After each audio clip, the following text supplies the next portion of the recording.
Isang kaso ng monkeypox o mpox na itala sa Iloilo City ayon sa kanilang City Health Office.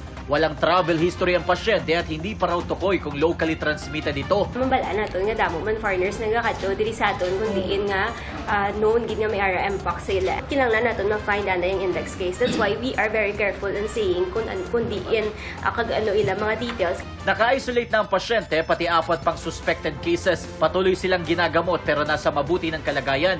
Ayon sa Iloilo City LGU, isinasagawa na ang contact tracing at wala pang naiulat na ebidensya ng malawakang community transmission.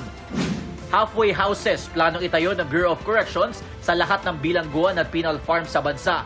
Para yan sa mga PDL o persons deprived of liberty na hinihintay na lamang ang paglaya. Pati mga pinalaya ng PDL na wala pang matirahan. Iniutos na ni Bucor Director General Gregorio Catapang Jr. ang pagsusumiti ng mga plano at disenyo para sa bawat halfway house, pati kakailanganing budget.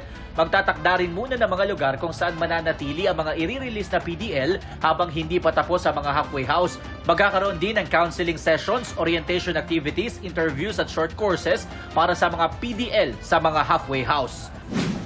Stop and salute at flag racing isinagawa kaninang umaga sa Rizal Park sa Maynila bilang paggunita sa National Flag Day o Araw ng Pambansang Watawat.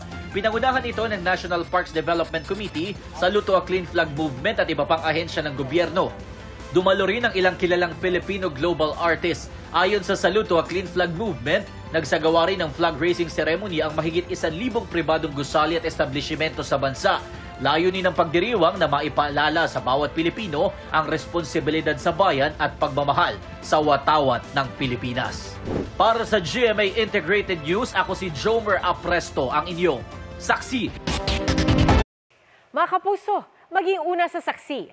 Mag-subscribe sa GMA Integrated News sa YouTube para sa iba't ibang balita.